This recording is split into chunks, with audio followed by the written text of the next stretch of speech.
Jenny, and fortunately for you, I hate talking about myself, but I love talking about cannabis and this industry, so I will get right into that and won't bore you with a ton about me. But I did start in the industry in the Colorado days when Colorado was medical, went through that transition, and then have been in California for the last 5 years and helping other developing industries. So I really wanted to come to Hawaii, as obviously you guys are on a really awesome track for heading towards recreational use, and there are correct ways and interesting ways, and we've seen a lot of governments do a great job, and a lot of governments kind of goof it up. And I'm very passionate about the people who helped create this industry being able to maintain being a part of this. So this is not your typical investment speech or presentation. This is about making sure that you can take investment without giving away your farm or your company or your brand or whatever you've put your heart and soul into for as long as you've done it. So the title of this is Surviving Corporate Cannabis. Obviously, as we build a legalized industry, corporations do come in. And there is a way to do that in a conscious way, in a way that keeps the patient and the plant and the industry that we love so much at the focus, as opposed to focusing more on greed. So I'd hope that, during this, we can kind of get some points there and learn some things from some hazard tales and kind of move forward. So I will jump right into it. I'm going to pause probably a few times. If anybody has questions, please jump in. I like a little back and forth, so anytime that you have something, please just let me know. Okay, so obviously there's been a lot of rapid growth in the past years, going through legalization in different places, looking at New York, looking at California even, as they went from 215 to 64, which was a huge, shocking, jarring transition for people who came from the medical community. I like to refer to 215 as the permission slip, and 64 is really your parents saying, you're back in the house by 10 o'clock. You do this, you don't do this. And not everyone is used to those things. So as we built that out, especially around the equity community, there are also regulations around how you can and cannot take on money, who you can and cannot take money from, and the proper ways to do that.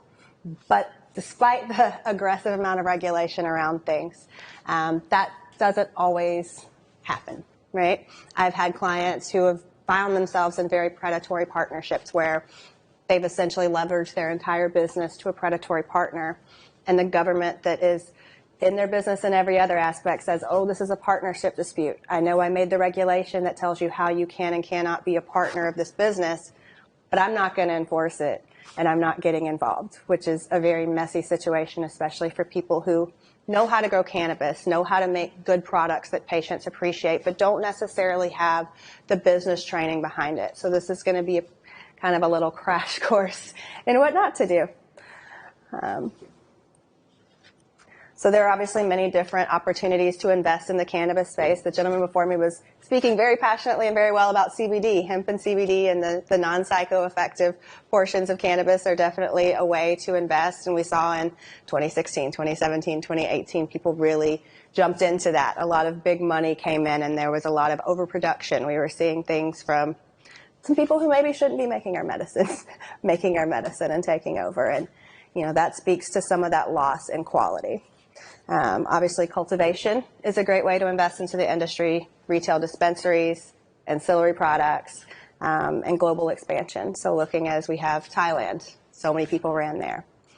When we invest into these different opportunities, it's really important to make sure you're doing it in a strategic manner, right? So if I'm going to start a company, I want to look and see how I can touch as many places, right? If I want to be vertically integrated, because we know as an operator, that's your best opportunity to penetrate and create something that's going to be not just a hype brand, not just something that's going to be exciting for a moment, but something that really gives you a chance at establishing enough capital and establishing enough income that you can keep your business and it can survive things like federal regulatory changes.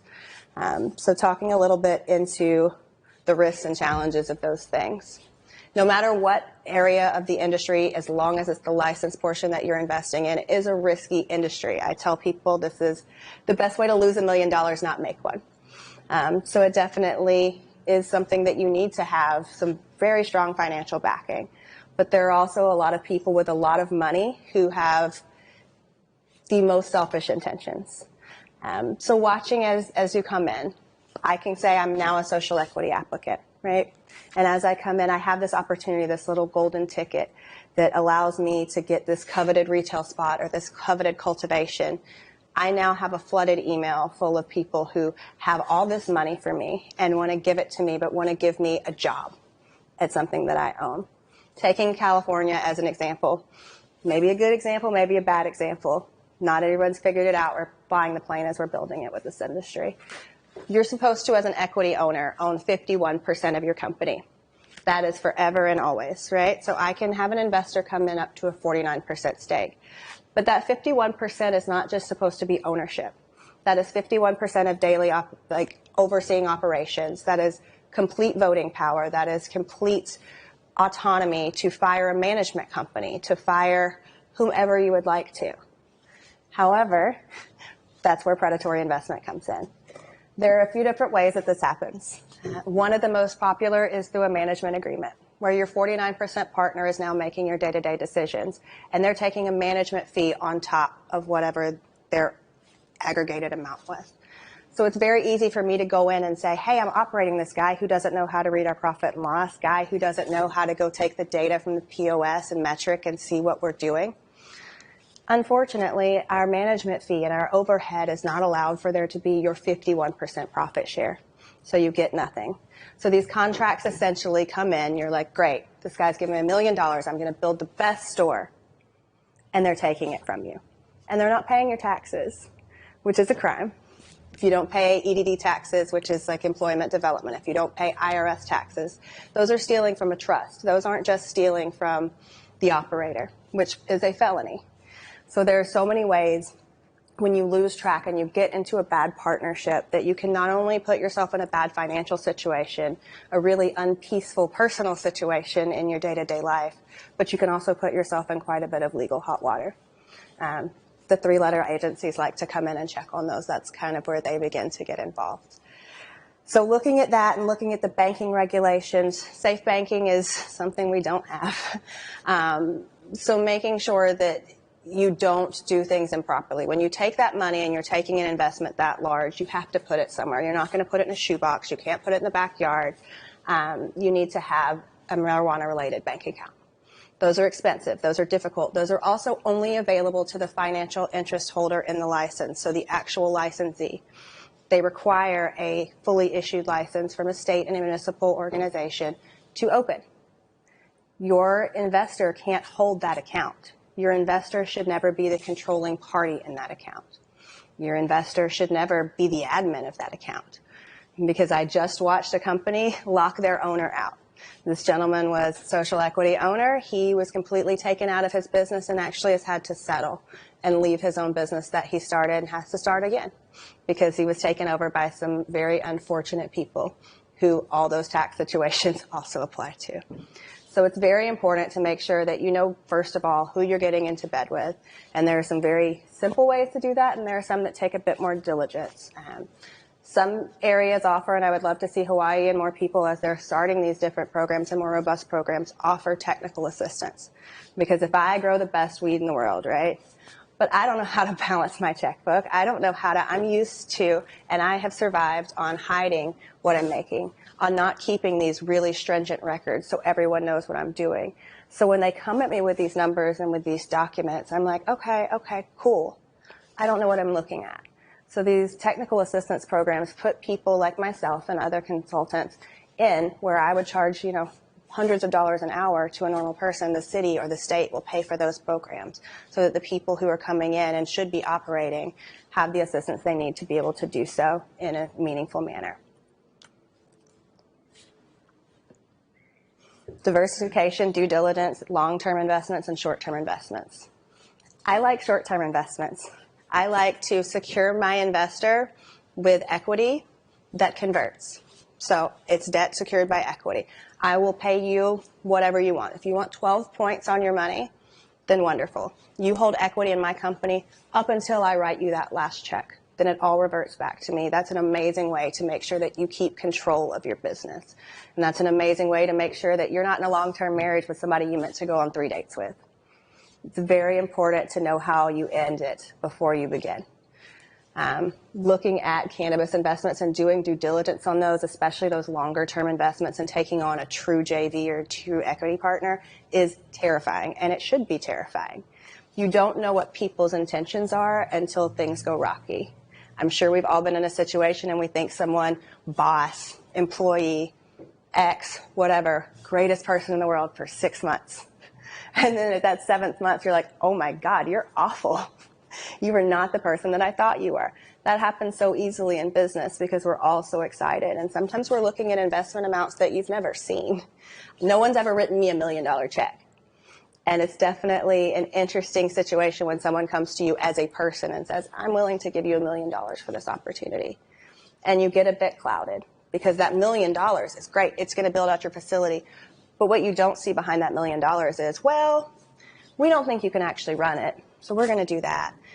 And, well, you know, that 51%, we've spent that in operations costs, and we're just not making good margins, so we can't really pay you that. But what we can give you is $4,000 a month for a salary. How's that sound? The $1 million is gone very quickly, and you've squandered an opportunity that should be for you as the applicant and as the owner. It's crazy to own something and not have any control. So looking at those things and doing due diligence is very, very, very important. And there's a few ways to do diligence.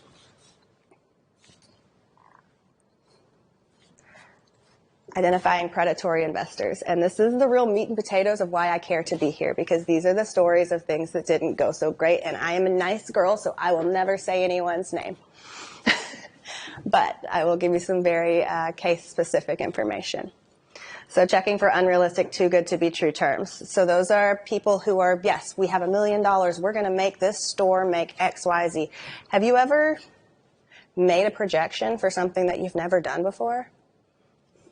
Those numbers are fanciful, and they're cute, and they're often egregiously inflated. I'm sure you remember with the CBD when everyone went public, and it's like, oh, you're worth $20 million, but your infrastructure, oh my gosh, your Jamaica facility is a torn down warehouse that's not operating. Oh my gosh, we didn't see any of these smoke and mirrors. And then all those penny stocks dropped immediately. And everybody's like, I'm not investing in hemp anymore because this is scary because everyone I know has lost their money there. That was a fun time. I was with you, Ken. So we were self-funded, thank God. And that's kind of, if you can, do it. But it's not a reality. So looking at those things and those false promises, you can't tell me that the store that you've never operated, you can look at the data, you can look at the population that's around, how many competitors are within a certain area. You can make a reasonable guess, but you can't tell me in a finite manner, you're going to make my store $500,000 a month. And then in 7 months, it's going to be making $1 million a month. Those are very great numbers. It's very exciting numbers, but the reality usually doesn't come to pass that way. In fact, just like the restaurant business, cannabis businesses typically lose money within the first year or two of operation. So you do have to have a generous runway. That also will make investors pull out. Trust me, I've fired a whole team because the investor didn't instruct the disbursement.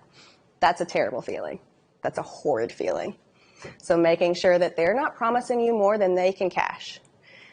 They're really, truly here to be a partner. That's going to be an important thing. Those people don't push you into contracts.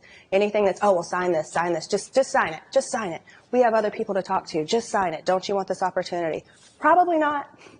You probably don't. You probably don't even want to know that person, and you should probably, filter their emails from now on. So it's very interesting watching those things happen and watch those people come through because they have a history of it.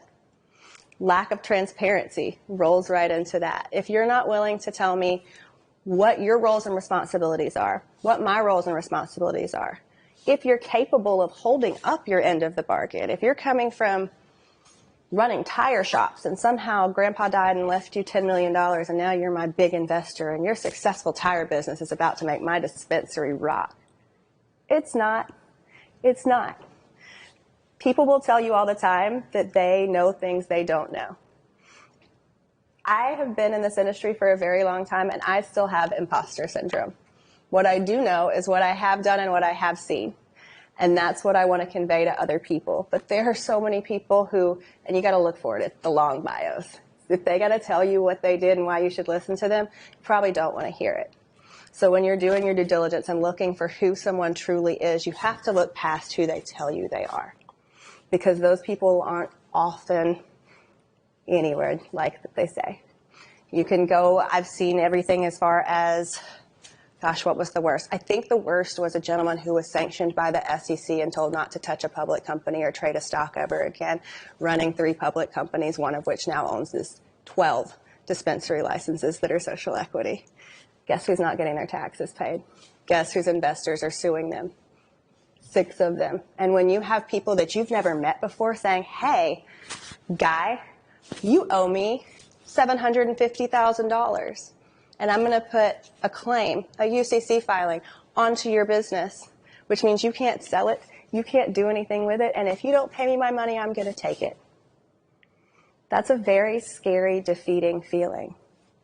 And it happens to people who do know and don't know what they're doing all the time. So looking for people to be who they say they are is probably one of the things that makes me, I'm a cynical girl. I will look for what you're not telling me every time. And more often than not, you have to trust your gut. It's like trusting your nose with cannabis. Trust your gut, because that's your internal compass.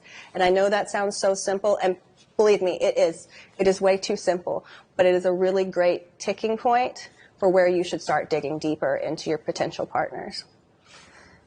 Research background of leadership. Court cases are public knowledge. People often who have these long histories of doing things that they ought not to do, there's a record somewhere. Simple Google search might help. Maybe they've changed their name. Okay, you can dig far enough. You can dig through companies. You can look on LinkedIn and kind of really dive deep into this person. You wouldn't marry someone if you weren't really sure that they were who they are, right? A business is a marriage. Your divorce could be way nastier than whatever happened between y'all and the kids and everything else with this business, because this business is someone's access to be able to make $1 million or lose it or steal it from you or whatever their interest might be. And you don't really know that until you know the person and you truly do a deep dive into what makes them tick, into why they're here and into why they care. Making sure that your investor lines up with you.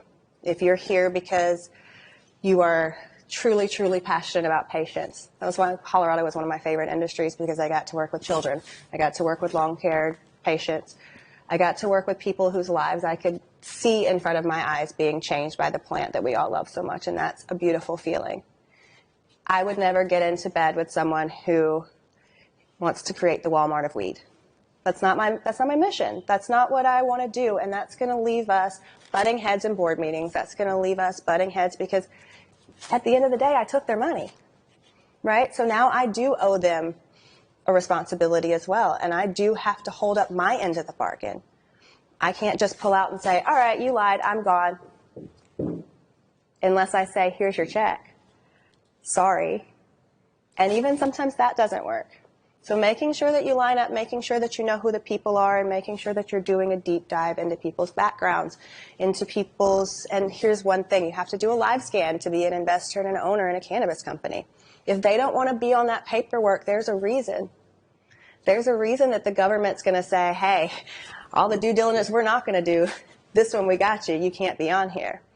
That says a lot. That says a lot about someone's real motives when they're like, I'm just going to be, I want to be a silent investor.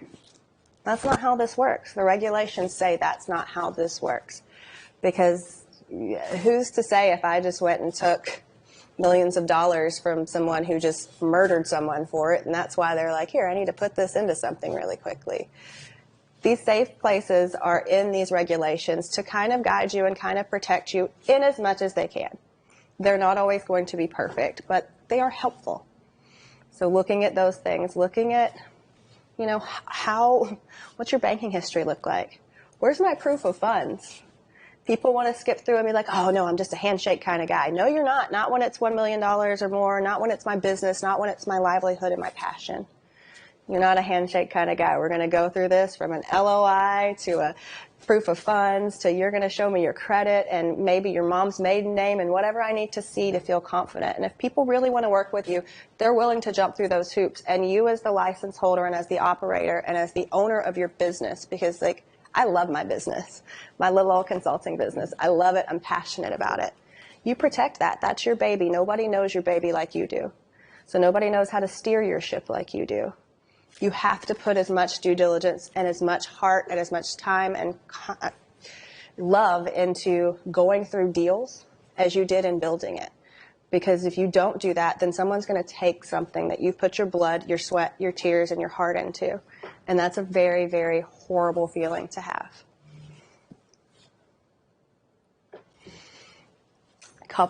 These are hypothetical case studies that might be loosely based in reality. I don't know who Alternative Funding Group is. They were just a stock image, so please don't go call them and be like, Jenny said you guys are jerks, because I didn't. I don't know these people. These are just random people from the internet. XYZ Cannabis received $20 million in funding for expansions, targeted dispensary growth in 3 new states. Anybody know why that might not be the greatest idea? Here's $20 million. I really, really, really want a G-Wagon. That is an $80,000 car. I might be able to just really grease somebody and convince someone to give me $80,000. I probably can't pay it back. The likelihood of me being able to pay that back and not defaulting is really high. $20 million is a lot of money. That's not a reasonable amount of money that if you're operating and opening in 3 new states at once, that you're feasibly going to be able to repay. So a lot of these loans come with these little trip points, right? You have a certain number of days to hit this milestone and this milestone and this milestone. And maybe you get 1 or 2 and maybe 3.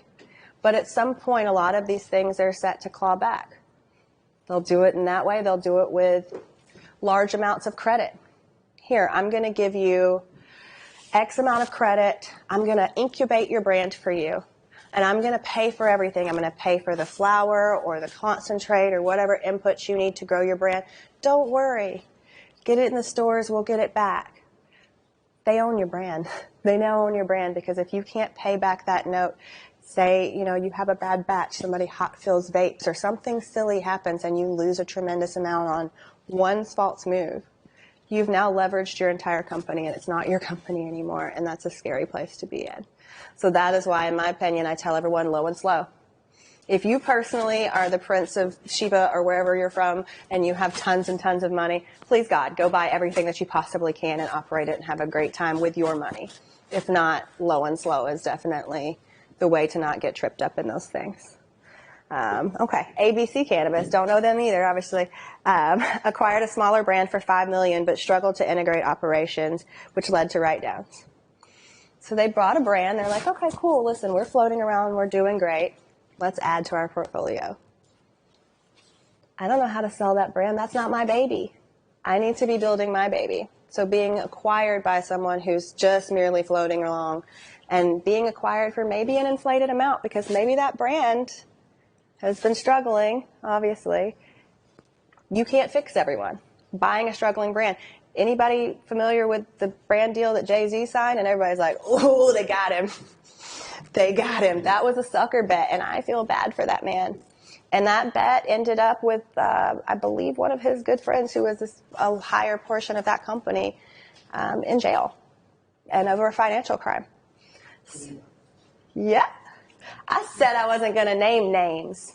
We all know that one. Yeah, that was a really, really bad deal, you guys. Really bad deal. And that's unfortunate. That's scary. And so making sure, don't acquire a struggling brand. Make sure you know if the brand's struggling before you acquire it, right? Here, you can have these stores. MedMen's another great example. And I can throw them out because God knows we've seen them in the news quite a bit lately. What they did, their first little gimmick was they paid their investors back with stock. Stock they knew was going to be depreciated within 30 days. And it was. So they paid back not only their investors, but their vendor debt. They're like, here, just have a piece of the company. It's going to be 5 cents in about 30 days, but here, have it. So they haven't been paid back. They've lost everything.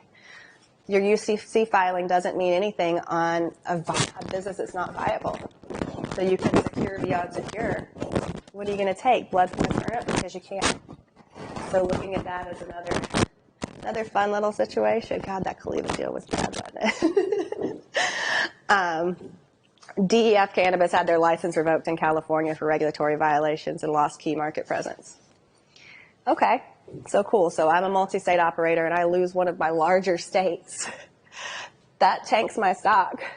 any public deals that I'm doing, that looks really, really, really bad. And for regulatory violations, I bet DEF wasn't being operated by the owner. If your name's on that license, you're the one who at the end of the day has signed and said, I agree to all these rules and regulations. I agree that I know them. You should probably read them a couple times before you sign that. You know, most people don't. But it also says that I agree that I am personally responsible for anything that anyone on my staff or with my company does. So if my accountant is fudging the books and pocketing some of my payroll taxes, that's my fault. So there are a lot of ways that you can really get tripped up, and it's very unfortunate because someone else creating a bunch of regulatory issues for you doesn't, unfortunately, take that burden off your head. In some ways, in some situations, yes, there is a control person that is looked at, but that's not what's looked at by the DCC or by whatever the regulatory body that there is. They're looking at the person who is the name on that license because you said that I know this and I'm going to make sure it happens that way. I don't need to look at what Kind Consulting does. This is my company. If you guys want to learn more, this is me and how you find me. I'm always happy to talk about weed. I'm super introverted, but happy to talk about plants. So always you can reach out to me on that. I know that this has been a long first day, and we all have the Fridays. If anybody has any questions, I love kind of a little back and forth, but if not, then yeah, sure. Did you say you're based in California? I am. What part? LA. So how do you feel about the fact, I'm also based in California. Okay. I've been in the industry a long time. I'm not a business guy. I'm the belly of the beast in LA, yeah. So we know. How do you feel about the fact that some of these very prominent MSOs are said to be fleeing California? You know, I mean, I hear about that stuff. On the one hand, on the other hand, it is an indication that there's, as we know, there's real problems in California with the industry. That's an understatement. But when we hear that Trulieve or Curaleaf are picking up and leaving because they can't make the money they want to make there, which these are, what's your response to that? I think that comes down to motivation. What's that? I think that comes down to their motivation, right? If I'm like, I only want 40% margins or I'm out, then that's fine. It also speaks to, MSOs are very infamous for having one model. This is how all of our shops run. And I'm sorry, if you have a shop, where are you from in California? We're in California. Sonoma. Okay, perfect. Great. If I have a dispensary in, let's just pretend because this is not a thing, Hellsburg, right? My Hellsburg client's not going to buy the same thing that my Oakland client's going to buy. The Oakland client can't afford it, right? So if I say, this is my model, this is what you get, this is my centralized buying, this is my big conglomerate, and this is why corporate cannabis doesn't always work, then you know what? You're going to have some failures and some successes, and those failures are going to hurt a lot. And so I think that I, too, say, good, don't let the door hit you on the way out of California, save us some traffic, and goodbye. But I think that it speaks to, those guys are looking to jump into newer markets, right? Remember when CBD first hit? God, I remember selling CBN when we first converted it from hemp, right? For egregious tens of thousands of dollar tickets a liter. It was insane. CBN, you said? CBN, yeah. So we did a conversion. It was really cool with the CBN. Anyhow, it was cool. It was really cool. I got to my desk one day and there's a big jar of red stuff on there. And they're like, we did it. But that price dropped and dropped and dropped and dropped as the saturation happened, right? So there's something to be said for strike while the iron's hot. And I think that that's probably a large portion of why, Kim and her team and all those kind of guys are like, all right, on to the next one. We've bled this dry. And I love that because if you look at California, the industry changed so much because of the oversaturation. The lack of foresight when they're like, oh, we're not going to release these large cultivation licenses for quite a while, but you can get 15 small ones and put them on the same piece of land. It's so bad. And so, when you don't properly regulate things from the jump, and no fault to the government, because how do you know what you haven't done? Well, you talk to operators and people who might know a little bit. It might be a good idea. I consulted on Marin County's regulations in Marin, yeah. They didn't listen all the way. No, they didn't listen all the way. But their motivations were they wanted to cut down on illicit activity. Obviously, they want a safe little Marin County will go to the sailing races, and they wanted to take as much tax money as they could. I'm like, okay, well, you need brick and mortar. You need sales tax. You need to give people, if you're going to give them a way to produce, you need to give them a way to sell it. Or guess what they're going to do? They're going to sell it outside of your county, or they're going to sell it illicitly. So you have to do one or the other. I think that the regulatory bodies are doing the best that they can. I say they're trying. Some of them sign checks. No, I think they're trying, but I think that they also lose sight too, because they're more focused on keeping this high dollar position, this high dollar paycheck, than they are protecting the operators that they're supposed to serve at the end of the day. Yes, they're supposed to regulate, but they're supposed to build a model that's sustainable. And I think in California, unfortunately, what we're seeing is evidence that that's not always happening. And in fact, it's often not happening. And, we're trying to right the ship, but at some point, we're too far gone. But I agree. Get out. Traffic's bad enough. So let's see. Example in terms of the equity. The equity stuff seems, it's rough. In theory, it's very, very important. It's on the in practice, it's sure No. Less, for example, I heard is Alabama Trulieve got the one equity license because they had somebody in front of them for 51%. Truly, all places. I could put my head through a wall on this topic. No, you heard. Oh, absolutely. But that's not okay. That's a glaring example. It's true because arches We will get along. We will have a lot to talk about, sir. Well, I guess what I'm asking, it's not like okay, if you have your ear to the ground and sort of know these things, but are the regulators? What do they do about it? I know so many cases. Okay, let's get a woman. So just put her out front and we get the licensing.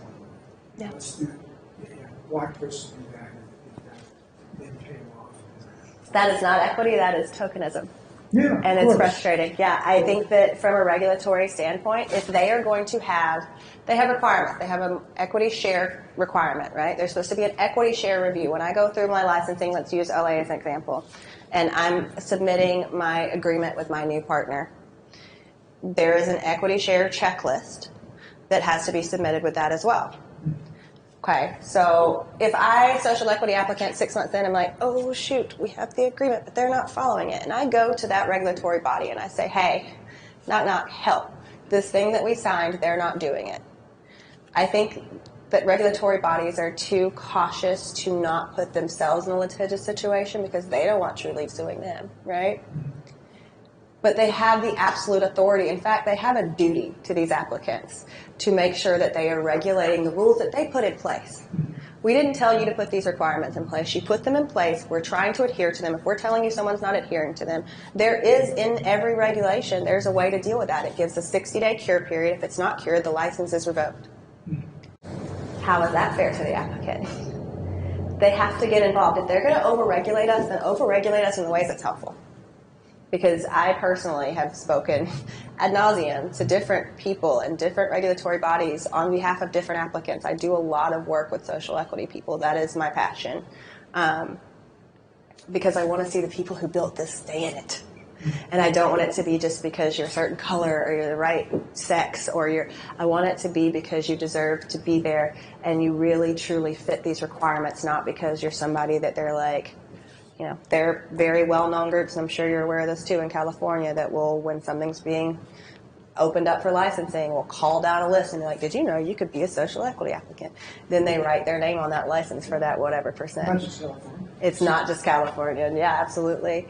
And it's very frustrating. I think social equity has such a beautiful opportunity to be true restorative justice and to really, truly make right what the war on drugs and what this previous fun legislation has done to us and destroyed the lives of all these people. And we have the opportunity, which is a beautiful opportunity, to make something right. We can correct history where we can see it, and we're choosing not to because we're lining our pockets. So I think that we need to throw out a lot of these equity programs and start again. We're not at a pencils down point. And it is obvious, and they do know. So, yes. But that's for my keeping culture in cannabis tomorrow, because I'll really go on a soapbox then. That one I will talk about. But awesome question. And we definitely will have a conversation. We'll trade cards. Anybody else? Oh, I did go to 6:45. Goodness. All right. Well, thanks so much for hanging out, you guys. I hope that you took something from that, and I appreciate you guys. Thanks for having me, and I'll talk to you soon.